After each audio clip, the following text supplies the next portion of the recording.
Good afternoon. I welcome you to our first session this afternoon with Professor Sister Anne Astell. It's my great privilege to introduce this plenary speech. Professor Astell is a professor of theology here at the University of Notre Dame, but is currently spending this academic year at Princeton on a fellowship at the Center for Theological Inquiry. She has published widely in medieval and modern literature and theology, having authored texts on the Song of Songs, Job and Boethius, Chaucer, Joan of Arc, and most recently, Eating Beauty, the Eucharist, and the Spiritual Arts of the Middle Ages. She has also edited or co-edited volumes on lay sanctity, Joan of Arc, Levinas, Emmanuel Levinas, and medieval literature. And she has a forthcoming edited volume titled Sacrifice, Scripture, and Substitution in Ancient Judaism and Christianity. We've already taken that advice, I'm happy to say. She's published on many other topics in chapters, in articles, and reviews. She's published in a wide variety of journals on topics diverse as Bonhoeffer and Kentenich, Nietzsche and Chaucer, René Girard, Edith Stein, Dorothy Day, and my favorite, a recent essay on olfaction in St. Bonaventure. Her topic for this afternoon, and the title of her paper, is Artful Dogma, the Immaculate Conception, and Franz Werfel's The Song of Bernadette. I ask you to join me in a hearty welcome of Sister Anne Astell.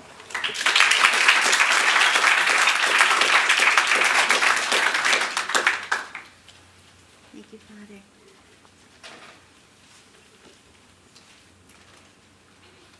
A Jew, confirmed in his Jewish identity through Nazi persecution.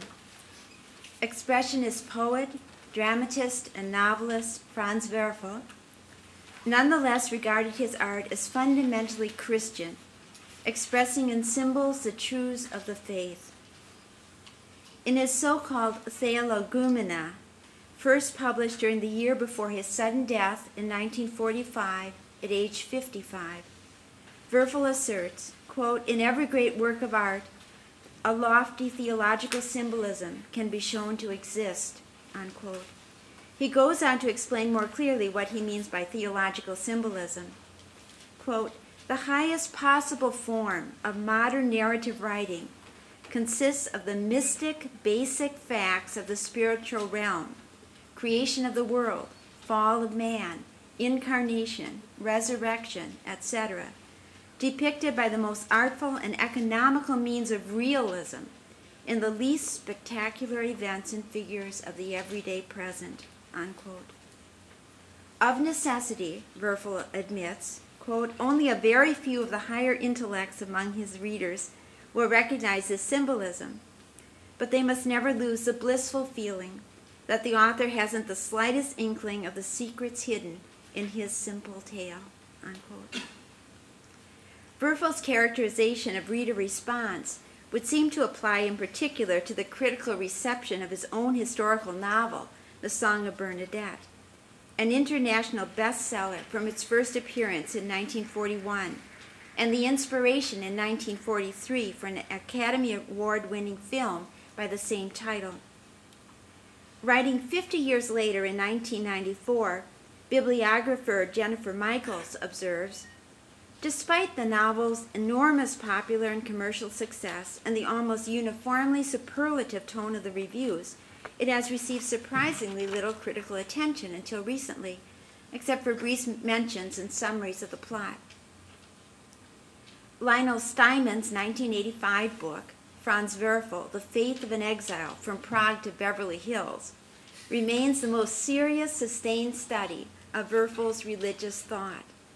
But Steinman finds, quote, "any attempt to trace the specific origins of Verfel's thought or its relation to the work of contemporary philosophers and theologians highly problematic, and therefore he pointedly makes no attempt to do so."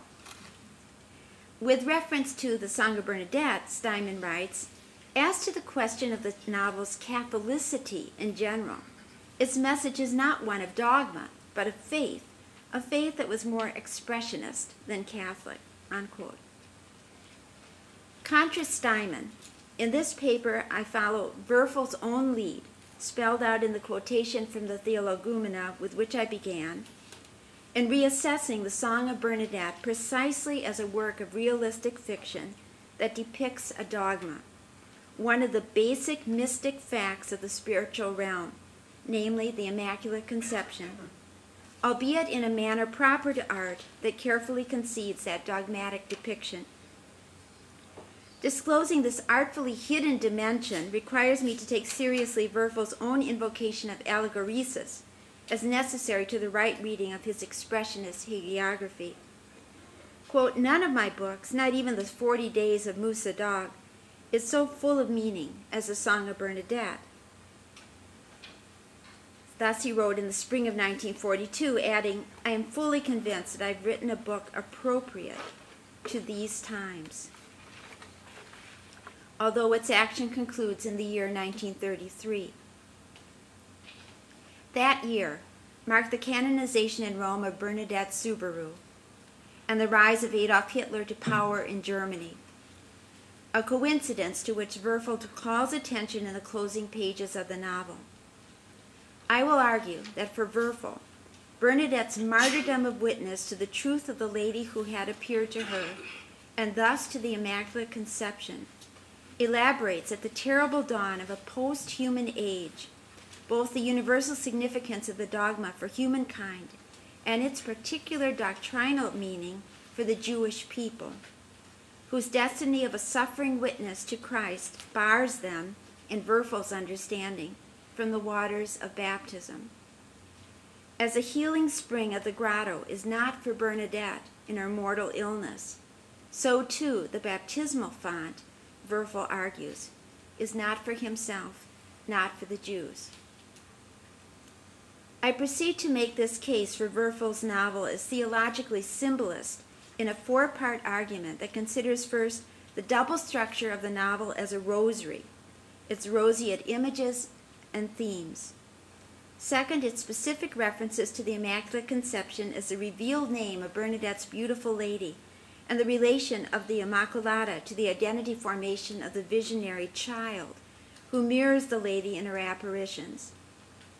Third, the mystery of suffering, physical and psychical, in Bernadette's life, as symbolic of a sinful world's ills and especially of Jewish persecution. And fourth, the book itself as a miracle, bearing witness to the miracle of humankind, conceived as created in God's image. Part 1. The Rosary as the novel's structure of mystery. Readers of the Song of Bernadette cannot fail to observe that Verfel has structured the novel as a rosary. Its 50 chapters subdivided into 5 sets of 10 each. Its final chapter entitled The 50th Ave. This structure economically serves several functions. Just as a rosary combines oral prayer with mental prayer, so too Verfel's story of Bernadette, the youthful visionary of Lourdes, plays out a series of meditative stations, many of them ending with a question, each inviting personal reflection and the discovery of a hidden theological significance in the symbolism of the events which are described in starkly realistic, palpably sensuous detail. In an age of exuberant hagiographic literary experimentation, Verfel revives in an expressionist mode the patristic and medieval tradition that prayerfully contemplates the life of the saint as a participation in the life of Christ, who appears to view, albeit mysteriously altered, in the person of the saint. Like St. Bonaventure's Legenda Maior of St. Francis of Assisi, the structural division of which is based in part on the 7 petitions of the Our Father and the 8 Beatitudes, Verfel's hagiography of Bernadette assumes the form of the prayer most characteristic of the saint, a prayer that exerted a formative influence upon her and that mediated her relationship to the lady, a prayer to which his readership has access. Verfel's rosary, the novel itself, is given to the Lady of Lourdes as an offering of thanksgiving and in fulfillment of a vow. As the novelist explains in his personal preface, he and his wife took shelter in Lourdes, hiding there from the pursuing Nazis for 7 weeks during the summer of 1940. In my great distress, Verfel writes, I vowed that if I reached the saving shores of America, I would put off all other tasks and sing as best I could the song of Bernadette. Biographer Peter Stefan Jung reports that the Verfels stayed in Lourdes in a tiny room in the Hotel Vatican. There they read about the Marian apparitions of 1858. They witnessed the famous city as a site of pilgrimage, and Verfel often drank from the spring, hoping for a miracle of escape. When the emigre author did finally arrive in his new home, Los Angeles, he set to work immediately on Das Lied von Bernadette, as he had vowed, completing the entire manuscript in the short space of 5 months. The fulfillment of a vow taken at Lourdes, he relates, was in keeping with a much earlier one that he had made at the start of his career, namely, quote, to magnify the divine mystery and the holiness of man in all that he wrote. Verfel's votive expression echoes Mary's words in Luke 1:46, my soul magnifies the Lord. The correlatives for Verfel's rosary, the novel as a whole, are the physical rosaries, handled and prayed throughout the book. When the beautiful lady who has appeared before Bernadette raises her hand to make a great, almost gleaming sign of the cross over herself, Bernadette's hand is guided by a mild power to repeat the sign in response. Thus the praying of the rosary begins. Bernadette pulls the rosary out of her pocket, her poor, simple little string of black beads. And a rosary, a long chain of large gleaming pearls reaching almost to the ground, becomes visible in the lady's own slightly raised right hand. Bernadette voices the Aves, telling her beads, and the lady in response let the pearls slip silently one by one between her index finger and her thumb, moving her lips only at the doxology, glory be to the Father, to the Son, to the Holy Spirit. Bernadette prays the rosary with the lady, whose name is still unknown to her, even as she prays to her, repeating the angelic greeting, the rosary mediating their developing mysterious relationship. In time, the rosary becomes for Bernadette, quote, the most enchanting part of her communion with the lady, unquote. As Francois Subaru, resisting the temptation of a fraudulent devotee, bears witness, Bernadette's rosary is something she would never sell. More than prayer and comment, it comes to mean for Bernadette a heart-intoxicating form of contact with the lady. Bernadette's rosary is confirmed as a symbol of her individual identity in relation to the lady when, in a test of exchanged rosaries, the lady notices and asks Bernadette, where is your own rosary? A question that communicates to the girl a sacred reality. She loves me. The particularity of the relational sign between Bernadette and the lady, which admits of no substitution, nevertheless signifies to those gathered at the grotto the possibility of each one's knowing a unique love. The lady blesses our rosaries.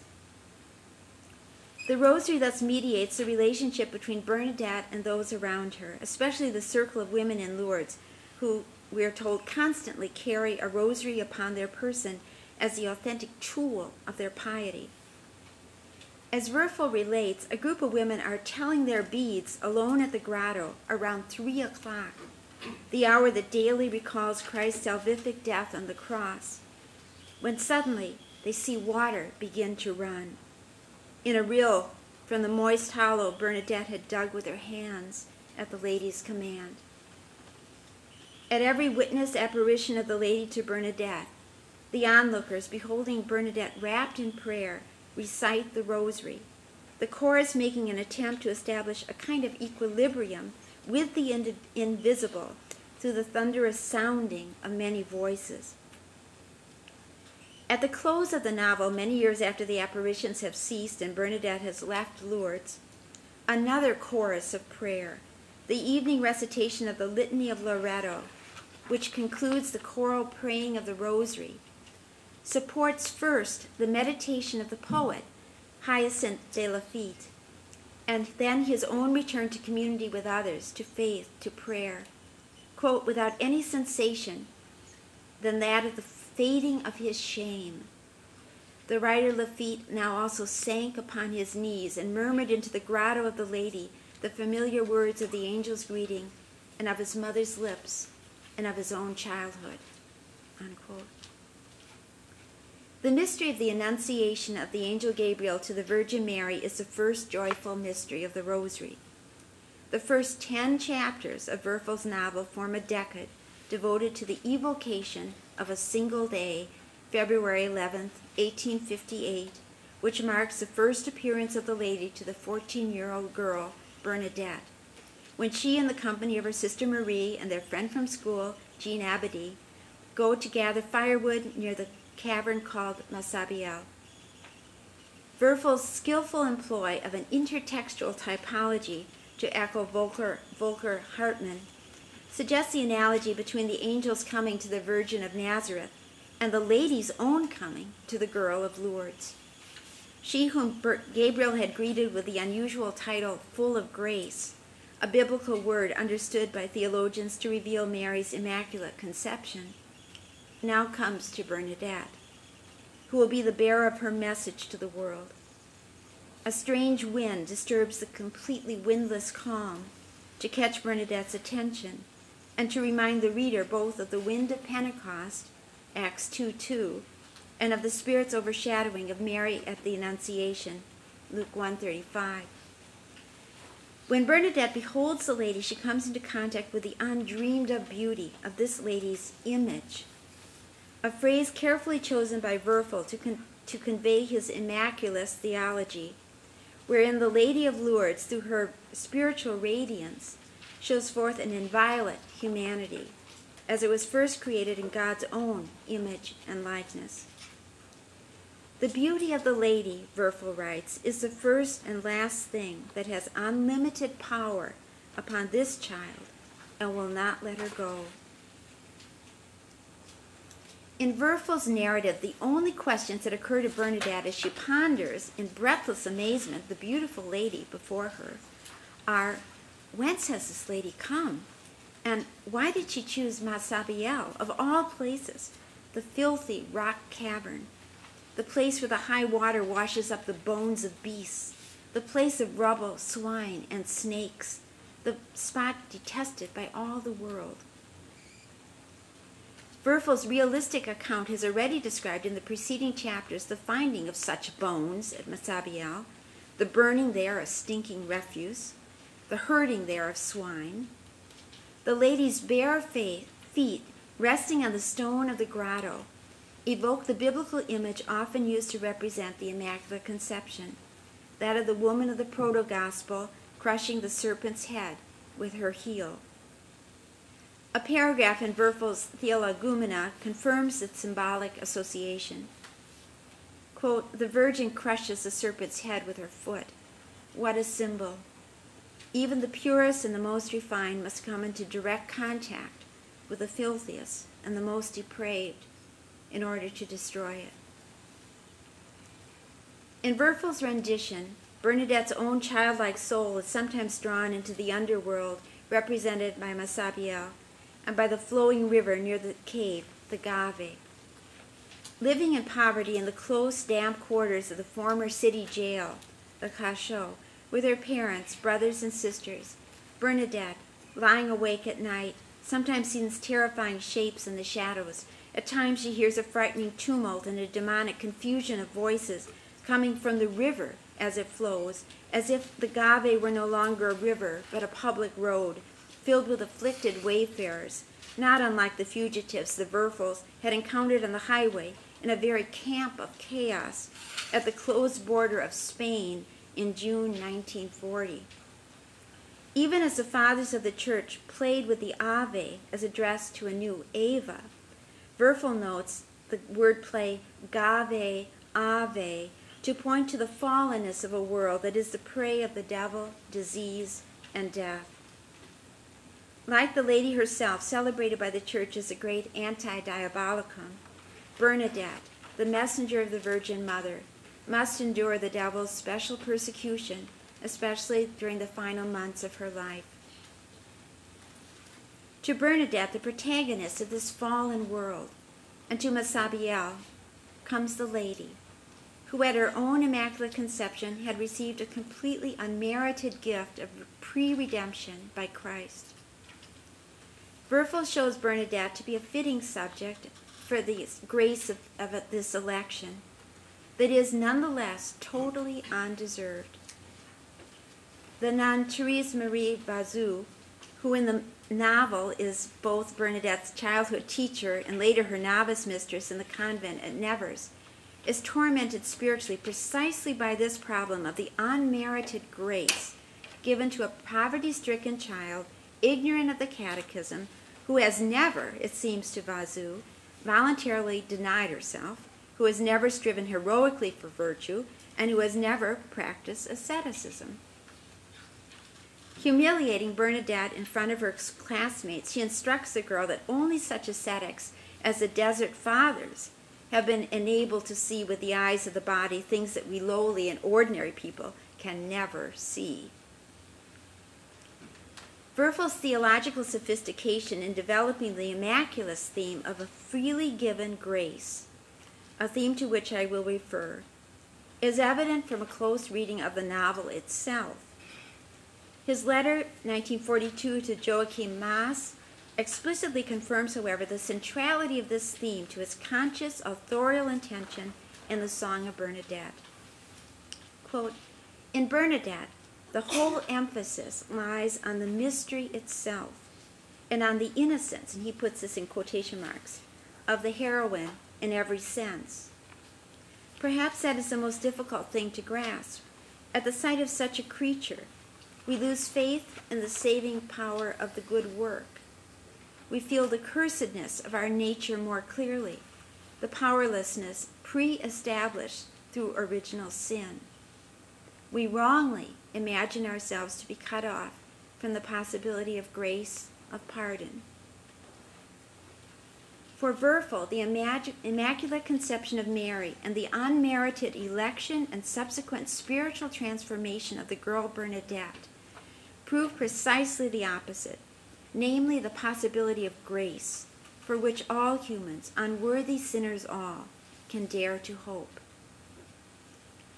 Nathan Mitchell has argued that meditation on the mysteries of the Rosary, a practice widespread and enduring in Western piety from the 15th century on, almost certainly contributed to the doctrinal definition of the Immaculate Conception in 1854 and of the Assumption in 1954.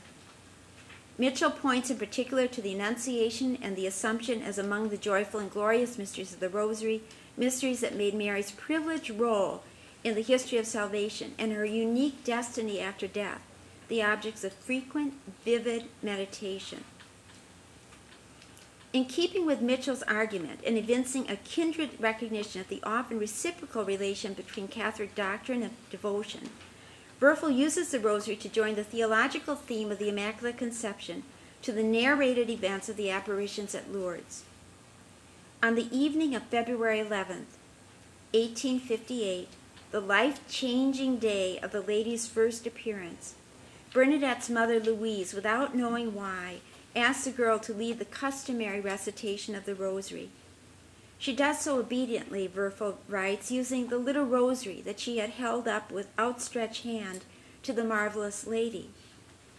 To close the praying of the Rosary, Louise follows the popular practice associated with the so-called miraculous medal, which is known to have been current in Lourdes at the time. By adding the invocation, Mary conceived without sin, pray for us whose refuge thou art.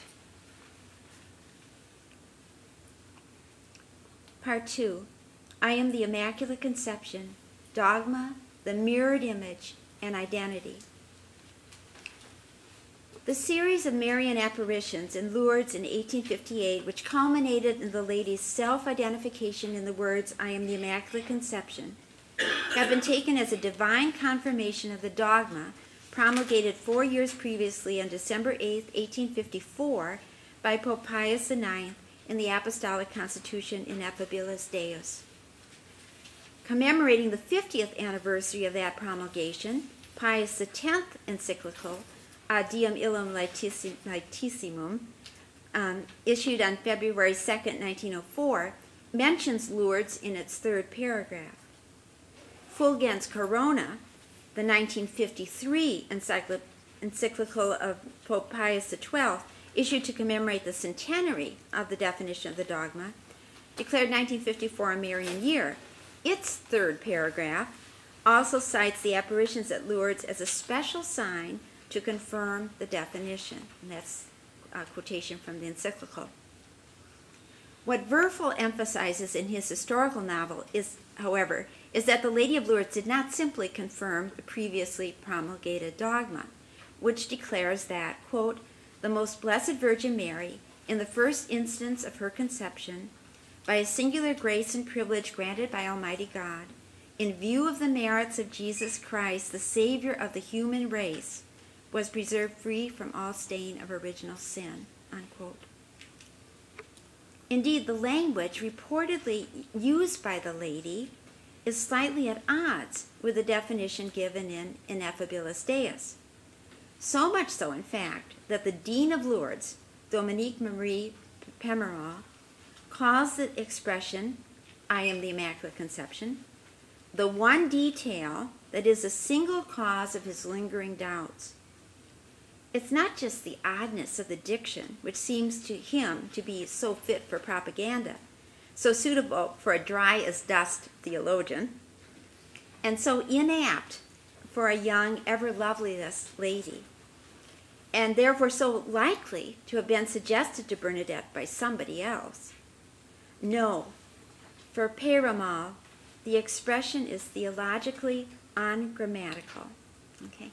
Now, instead of quoting from the novel, we're going to play a little clip from the movie, which follows the novel very closely. We pick up after the last apparition, as Bernadette is leaving the grotto, and her mother and her aunt asked her, well, did you ask the lady what her name is? Right? And Bernadette will...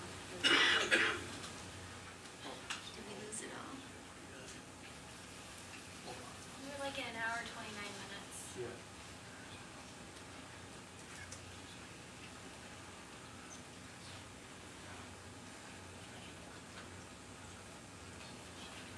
Did you turn off the light then? Yes.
Ask her her name? I've told you to time and time again. Now it's too late. I did ask her today. Well? What she said I didn't understand. Speak, what was it? You haven't forgotten? Oh, no, I repeated it many times so I wouldn't forget. She said, I am the Immaculate Conception.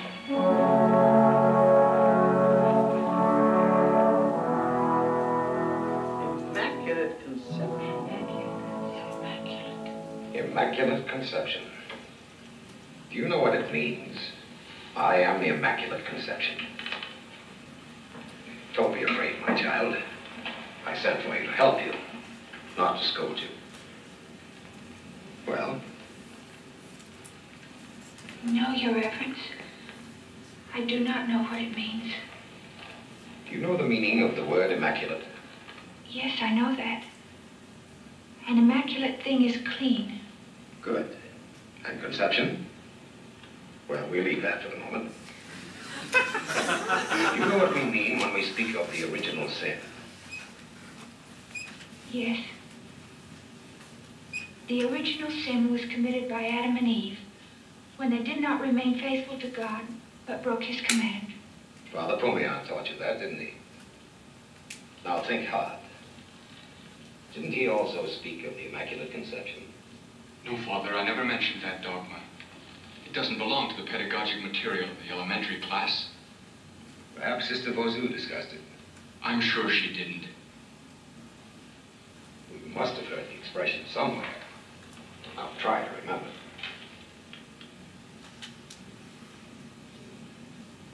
Maybe I've heard about it, but I don't remember. Very well. I'll try to explain it. The Most Blessed Virgin Mary was preserved free from all stain of original sin, even from the first instant of her presence in her mother's womb. God did this for her because she was to be the mother of Jesus Christ. The most singular privilege of grace. Do you understand that, Bernadette? No, Your Reverence. Why should you? Great scholars have racked their brains about it for centuries. But perhaps you can grasp this one thing. If the Most Blessed Virgin were to speak, she could not say of herself, I am the Immaculate Conception. All she could say would be, I am the fruit of the Immaculate Conception. Birth and conception are events, but a person is not an event. You can't say, I am conception. I am birth. Consequently, your lady is guilty of an inexcusable blunder. You must admit that. The next time I see her, I will tell her, Your Reverence. Excuse me, Father. I promised to look in on Madame Sinac. Right? Goodbye, Bernadette. Goodbye, Father Pomian.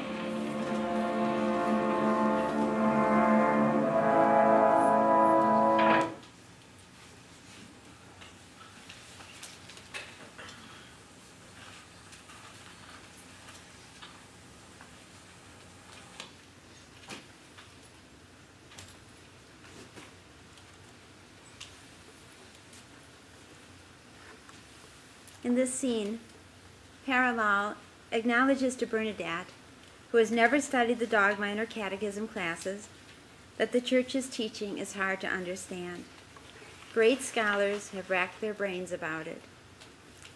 In this short sentence, which never fails to draw knowing laughter from my students, Verfel signals Paramal's awareness of the long doctrinal development leading to the definition in 1854. A controversial development to which such saints and theologians as Augustine, Anselm of Canterbury, Admir of Canterbury, Bernard of Clairvaux, Thomas Aquinas, Raymond Lull, and John Duns Scotus had contributed, often by their objections. Paramal's narrow definition of conception as event ties his understanding of the Marian dogma closely, moreover, to the Augustinian and especially the Anselmian questions concerning the natural transmission of original sin from generation to generation.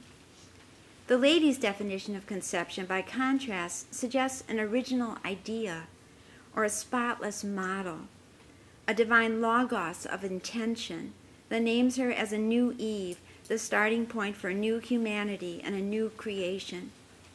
Her self-designation thus highlights the Church's liturgical celebration and sapiential understanding of Mary, to borrow a phrase from Urban Mullaney, as the first of all pure creatures, the model having true influence upon the formation of all others.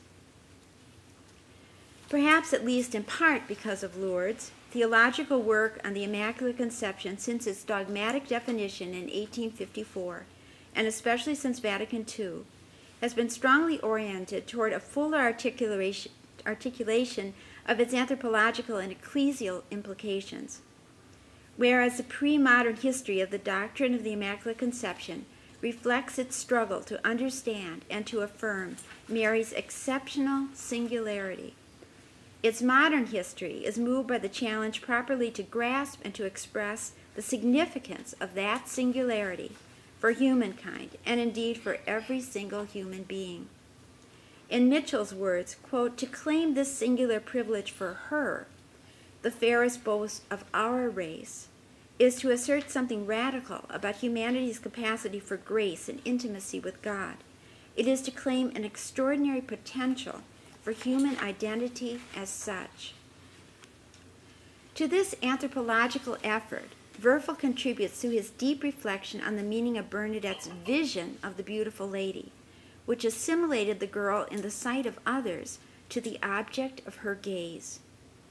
Bernadette alone saw the lady, but others perceived her, as it were, mirrored in Bernadette through a relation of image and likeness that was fraught for Verfel with theological significance.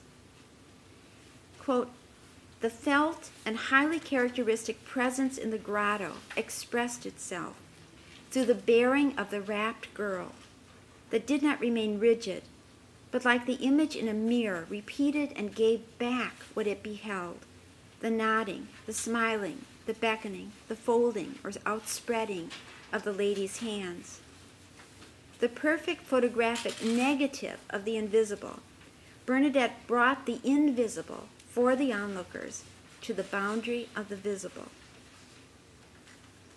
Drawing on the work of Heinz Kohut, a formulator of self-psychology, critic Janet Hatta has studied Bernadette's relationship to the lady from the perspective of the reciprocal gaze that is the essence of mirroring, arguing that Bernadette has never received sufficiently from her own mother this reciprocal gaze, which satisfies from infancy each person's need to be valued in the eyes of a significant other, parents being, in Kohut's terms, the infant's original self-objects. Hatta declares the essential issue concerns the meaning of the visions for Bernadette, observing how sensitively Verfel portrays the full development of Bernadette's personality as it is transformed through the experience of and continued longing for maternal love. Hatta, by her own admission, an initially resistant reader, bears witness to the novel's moving power to express, quote, "the very basic needs of a child in a most immediate and profound way, transmuting them into a work of complex and elaborated literature," unquote. Verfel's own interest in psychoanalysis is well attested. An avid reader of Sigmund Freud's writings in the early 20s, Verfel visited Freud in 1926, presented him with a copy of his just-published play, St. Paul Among the Jews, a play not to Freud's liking, and exchanged 2 letters with him. As Michel Riffet underscores, however, Verfel strongly maintained, contra Freud, the compatibility of psychoanalysis and religion, fully granting human psychological needs and tendencies toward projection. Verfel held them as more likely to prove than to disprove God's existence. Indeed, in his polemical essay, "Can Mankind Survive Without Faith in God?", a paper he first read in Vienna and then on a lecture tour in Germany in the summer of 1932, Verfel sharply critiques as an unpardonable error of logic the psychoanalytical inference that the existence of a divine being is a compulsion neurosis illusion stemming from an infantile father complex. Against this trick of logic, Verfel insists both that God cannot be reduced to man's conception of God, and that human life as such is impossible without transcendental affinity. In the final decision, he writes in his Theologumena, as to the faith or skepticism of a man lies locked within two questions. Can I consider myself the image of God? Or must I consider God the image of me? For Verfel, the question raised by the happenings at Lourdes is fundamentally anthropological and theological. Following the fathers of the Church, whose writings he first began to read with intense interest during World War I, Verfel understands the biblical word, in the image of God made he man, Genesis 9:6, to disclose the inner Trinitarian life and to prophesy the future incarnation of the Word of God, which is, Verfel writes in his Theologumena, not only an act of loving grace, but also an act of logical necessity to give evidence and reality to the phenomenon of man's godlike image. Using imagery that bears the trace of his earlier theological reflections on the miracles at Lourdes, Verfel defines sin as a hurting of ourselves that also offends God in his image. We afflict the love in him, which is the spring of our existence, whenever we muddy the waters of this spring. Verfel adds this diagnosis: the basic formula of all sin is frustrated or neglected love. In Verfel's characterization of Bernadette, love is the defining characteristic. Already after her first vision of the lady, Bernadette arouses her weary mother's indignation when Louise looks at the girl and sees her rosily glowing face, the radiant face of one who loves and who is ready to make every sacrifice stubbornly and militantly for the object of that love. For Bernadette, running back to Massabielle at the first opportunity, the realness of the lady is so absolute that it requires no proof for, no persuasion of anybody else, leaving the girl who quickly outruns her companions as unconditionally solitary as are only those whom an utterly compelling love fills to the brim. Later, interrogated by the imperial prosecutor, Vital de Tours, Bernadette impresses him with the look in her dark, hooded eyes, clear, alert eyes, eyes sharply on guard to defend a possession of the heart, the eyes of a woman harboring a great love. When her followers mock her and abandon her temporarily, Bernadette remains untroubled because for her, love was the most important thing, that and the loveliest of beings and nothing else. When Bernadette dies years later in the convent of Nevers, her dying words gesture toward the completion of the Hail Mary, now and at the hour of our death. But the final cry of her confession is, I love, a last earthly greeting to her returning lady. The eye of Bernadette that loves and has grown in love through long suffering marks in her what Verfel calls individuation, the development of the ego, which is the goal of God's creative activity. In Verfel's understanding, Christianity concedes a certain right to egocentricity because one's ego, one's I, may someday be, as he says, the contemplating partner of the infinite and eternal outside of time. Paradoxically, of course, the ego best preserves this right by spending itself extravagantly in time. In the Song of Bernadette, the young visionary, who is the contemplating partner of the lady who names herself the Immaculate Conception, models this extravagant self-giving, this loss of her own life that results from first finding oneself to be divinely loved. Through her contact with this love and with the ideal beloved, she is transformed quite simply, albeit painfully, into her true self, the one God has always intended her to be and to become, the I who loves. Part 3, the sign of Bernadette and the witness of Israel. Theologically considered, the graces given to every Christian at baptism are similar to those granted to Mary, but she alone, the Immaculate Conception, possessed freedom from original sin and from its stain already at the first moment of her existence, a freedom purchased in advance for her by her Son that allowed her to love God as humankind's representative in an unequaled way, welcoming him as she uniquely did into the world in the person of his Son, who took flesh within her. Humanity's spokesperson in her fiat, the let it be of Luke 1:38, the pre-redeemed Mary stands surety as Eva Nova for the healing of the human race in its restored relationship of trusting obedience to God and of partnership with him in the entire work of redemption and recreation. What Verfel adds to this picture is the remembrance that Mary, the descendant of Abraham and of David, also spoke her fiat on behalf of the Jewish people, to whom and through whom the Messiah had been promised, and that she repeated it at the cross.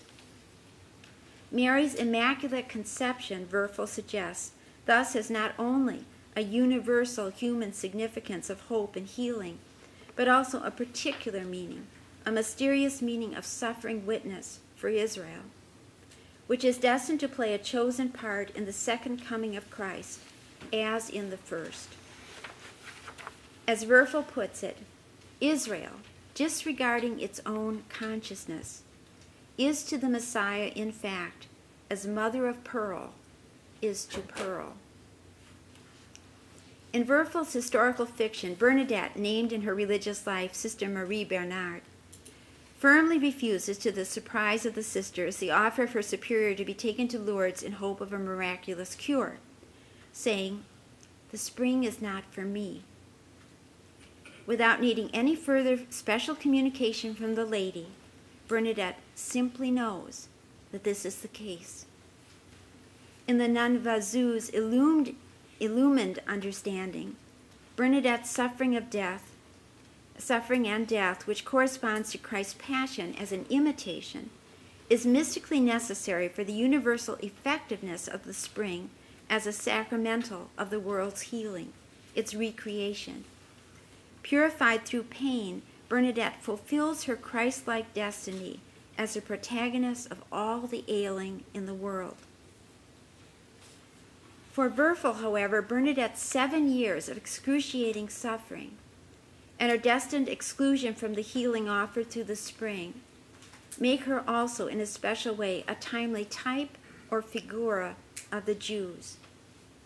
Without naming Bernadette directly in his Paschalian Pensées, collected in Between Heaven and Earth, 1944, Verfel spells out 3 points of comparison between the saint and Israel. First, the grace of a great unmerited election. Second, the witness of suffering that accompanies such a grace. And third, the exclusion, until just before the second coming, from access to the blessings that the chosen one has been instrumental in obtaining for all the others. Jesus was not born of Greeks and Indians, Verfel reminds his readers, but of Jews. This supernatural grace was not granted to Israel on account of natural merit, he argues, any more than Mary's appearance to Bernadette Soubirous could be said to have been merited by her. Quote, "We know from hagiography that the bestowal of grace is generally balanced by some excessive burden of suffering. Is there any greater history of suffering than Israel's?" Affirming that the promise made to Abraham is still valid, Verfel accepts St. Augustine's idea that Israel's divinely foreseen rejection of Jesus as the Christ has required it, in penitence, to bear a negative witness to Christ on earth through its suffering of persecution and dispersal, so that in the end Israel will be the positive state's witness in that last trial beyond history. For Verfel, this is the tremendous paradox, quote, that the predestined recipient of salvation is the only one who will be excluded from salvation until the last day but one of world history, unquote. Like Bernadette, who alone is excluded from healing at the spring, the Jew must live as a great exceptional case.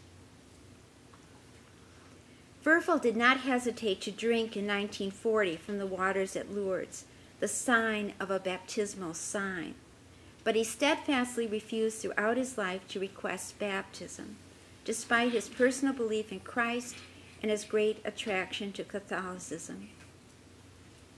A Jew who steps up to the baptismal font is a deserter in a threefold climax, according to Verfel.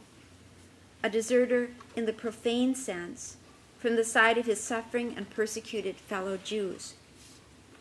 In a religious sense, of his ancestral people, as a people of God descended from Abraham, Isaac, and Jacob. And in a mystical sense, of Christ himself, born a Jew, who requires a Jew's faithful witness, precisely as a Jew, a penitential witness according to the flesh. Verfel finds it, quote, incomprehensible that theologians should persist in oversimplifying the problem of Israel, which seems to him to admit only of an eschatological solution. Since the Messiah is the very subjectivity of Israel, is he who comes to interpret Israel a right to itself. It is impossible, according to Verfel, for Israel to acknowledge the Messiah until the time has been fulfilled. That is, actually not until the end of time. Anti-Semitism is, for Verfel, a sinful form of resistance to Christ directed against the point of least resistance, and a metaphysical phenomenon that works to delay Christ's second coming. Verfel symbolizes the end times in the Song of Bernadette through a threefold second coming, that of Hyacinthe de Lafitte, of the Lady, and posthumously of Bernadette. In Lourdes itself, the return of the poet Lafitte, an ironic alter ego for Verfel himself to the now famous city after years of absence, allows Lafitte to see the place much as the Verfels did in 1940, teeming with suffering streams of pilgrims representing all walks of life, all social classes, not only Catholics even, but also Protestants and Jews, despairing people who arrive from the four corners of the earth by the trainloads. In three smoothly crafted, Dantesque scenes, Verfel renders Lafitte present in the hell of the flesh of the hospital, in the purgatory of the Eucharistic procession, punctuated by the singing of hymns and chants, and finally at the very entrance to a new paradise, kneeling by candlelight at the grotto of the Lady, invoking Bernadette's name as that of a longed-for Beatrice. Moving through these stations, the ailing Lafitte, who had always previously absented himself from any personal direct contact with the experience of the apparitions, is transformed. In the end, even Lafitte, proud and without love, whose pride Verfel describes throughout the novel as Luciferian, is spiritually reborn at Lourdes through suffering and childlike prayer to Mary, the ever-humble morning star. Lafitte's return to faith, a return to his own soul in its last nakedness, occurs at the very moment when Bernadette lies dying in Nevers. The apocalyptic theme of a satanic conversion figured in Lafitte's humbling resonates with Verfel's depiction of Bernadette's dying moments, when she appears to experience a second coming of the Lady, who has not appeared to her in the long years of suffering and purification that have intervened since the beautiful one's first appearance in 1858. Just as Bernadette's stigma, her terrible bone cancer, evident in the tumor on her leg, serves to overcome the doubt of the nun Vazu, who had been looking for a sign of the chosen one's suffering as proof of her election, so now this second coming of the Lady unites the two religious sisters as never before. Reconciled to Bernadette and granted the undeserved grace of presence at a vision, Vazu, weeping, begins the Ave that becomes Bernadette's last spoken prayer. The 50th and last chapter of Verfel's song celebrates the second coming of Bernadette, whose incorrupt body has been exhumed as part of the process of her canonization, completed in Rome on December 8, 1933, the Feast of the Immaculate Conception. An eschatological event, the recognized sainthood of the Girl of Lourdes, represents the lady's victory over the age-old serpent, whose warfare against humanity continues in time. Verfel reports the Pope's words at that occasion, which point at the demonic rise of fascism, and invoke the aid of the childlike saint who in her lifetime had withstood the devil's particular attack.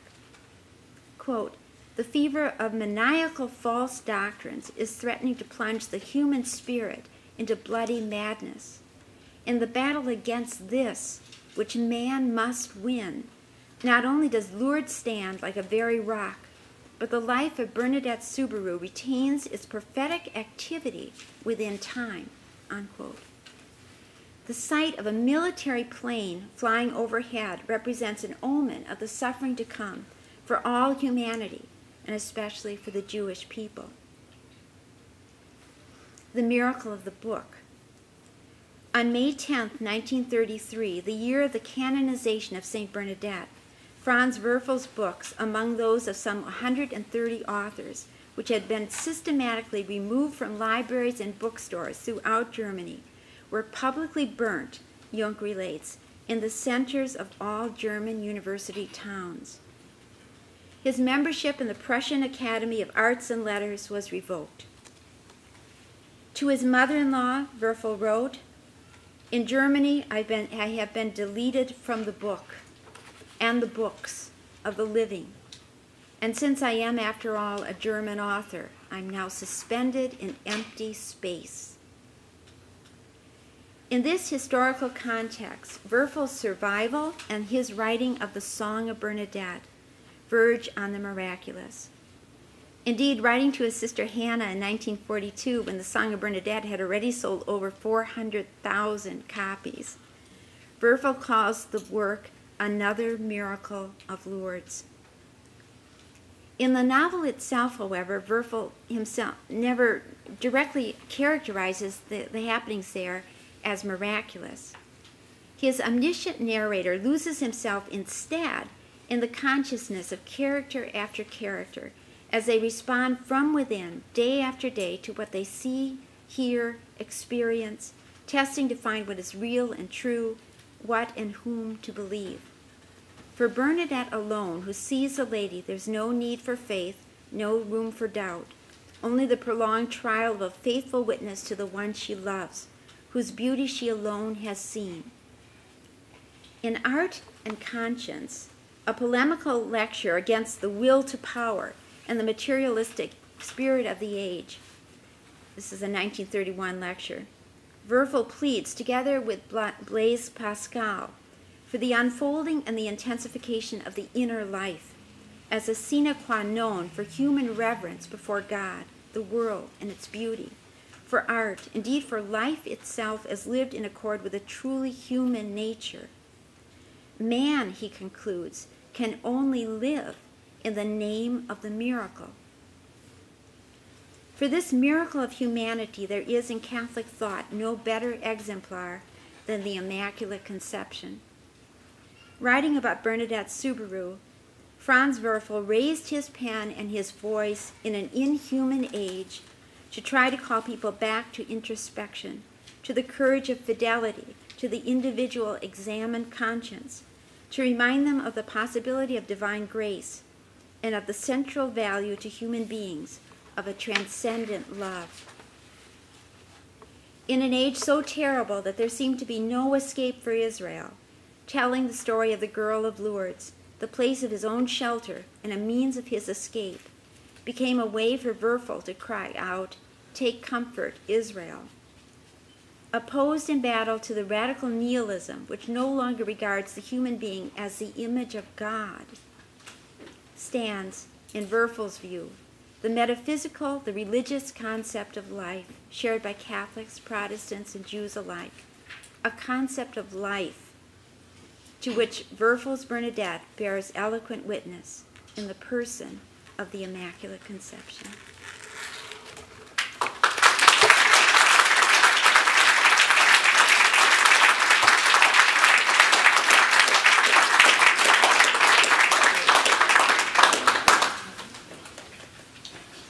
I think we do have a few minutes for some concise questions. Yes.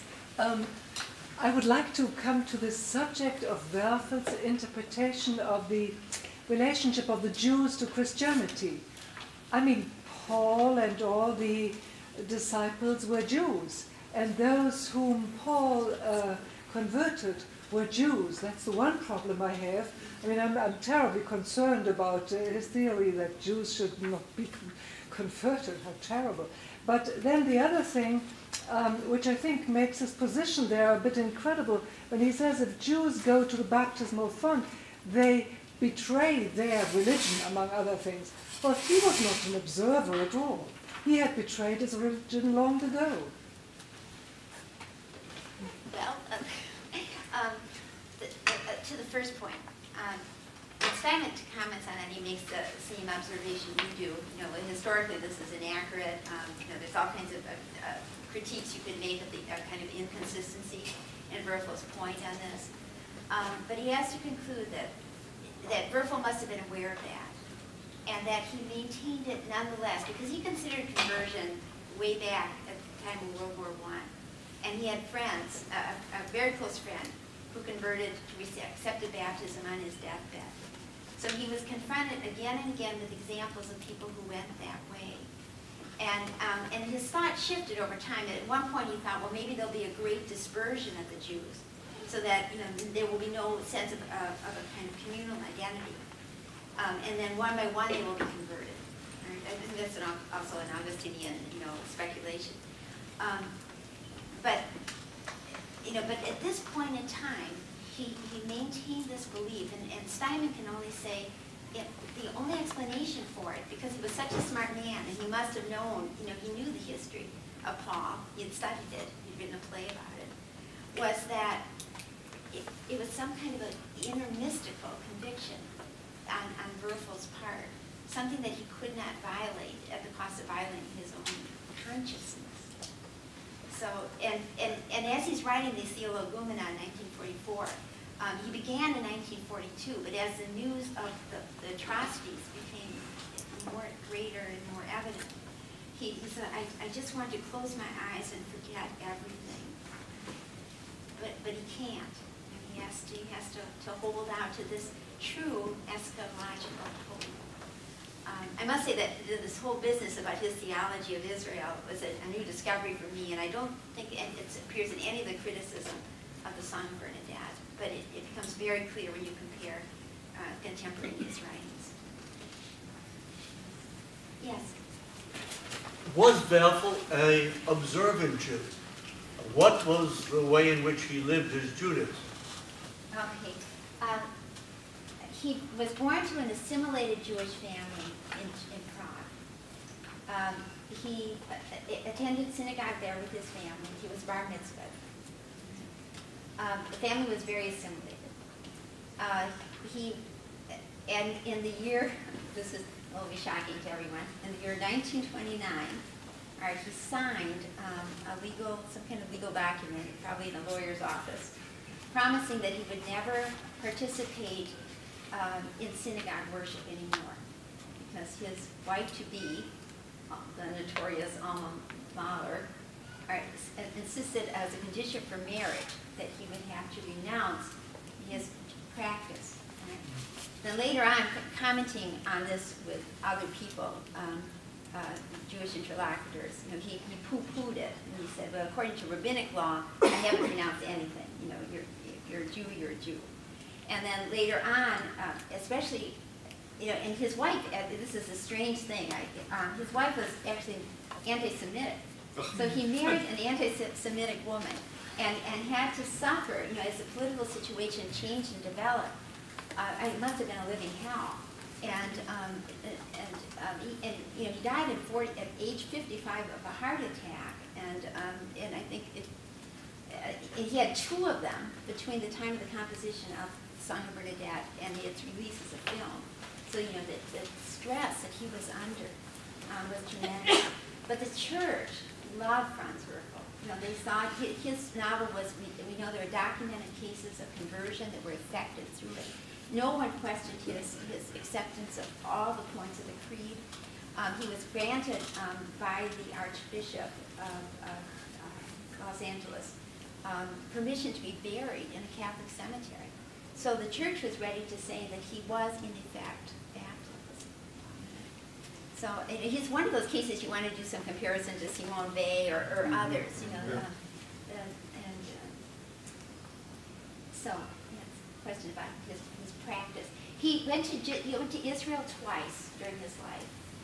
He met Gershom Scholem. He had conversations with Martin Buber. After his second visit to Israel, which was already in, I think it was 1930, he began daily study of Talmud.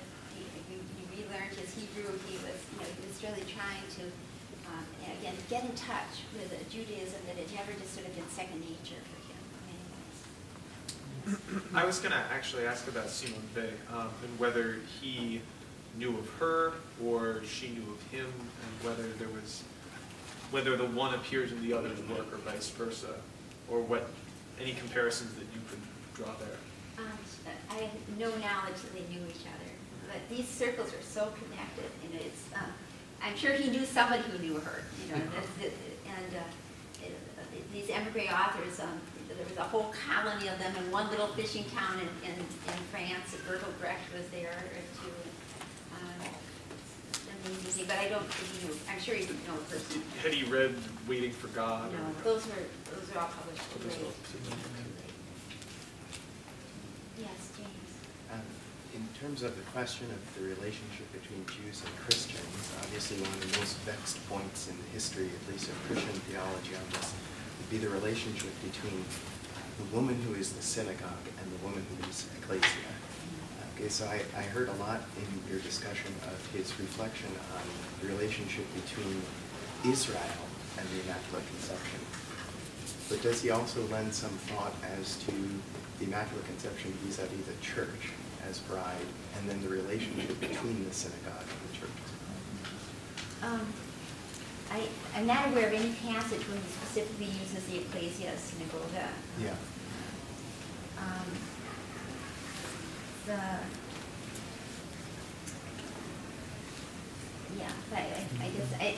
I'm not aware of a place, but I think what he really wants, and this is also very moving, in one of this last publication of his, he's reflecting on the story of Joseph and his brothers, and noting with Origen, who he had read, how all the typologies match up.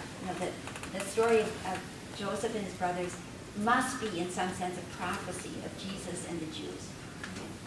And so he says if the first part of the story lines up so perfectly, the second part of the story must also be prophetic.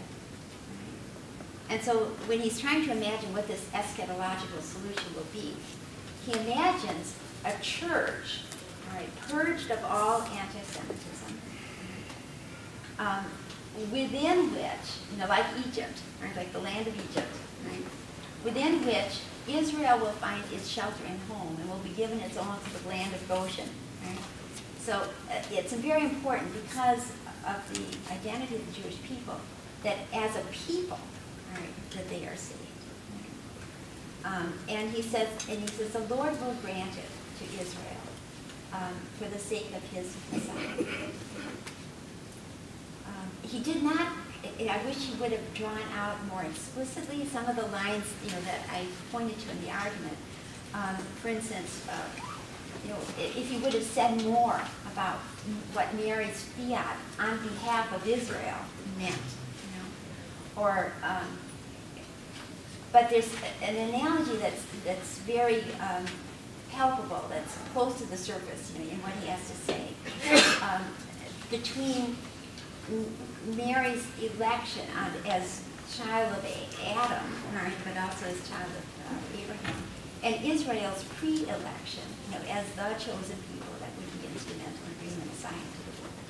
So if pre-elections of this sort carry grace, perhaps the word "all Israel will be saved" is in some sense truer than you imagine. Yes. Another question: do you have any idea what original sin meant for him. I mean, obviously, the Jewish view, or the Orthodox Jewish view of original sin, is much closer to the Orthodox Church's view, which rejects the Immaculate Conception, than what came out of Augustine and produced the doctrine of the Immaculate Conception.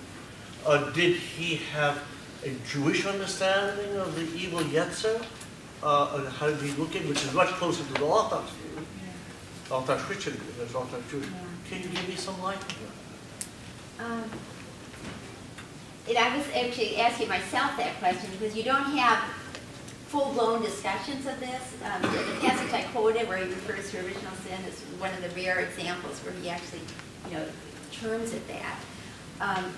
Whether he's thinking of it more as a kind of a fall, but he uses the language of fall. He doesn't use the language of exile, right, which suggests that he is kind of casting it more in a Christian understanding.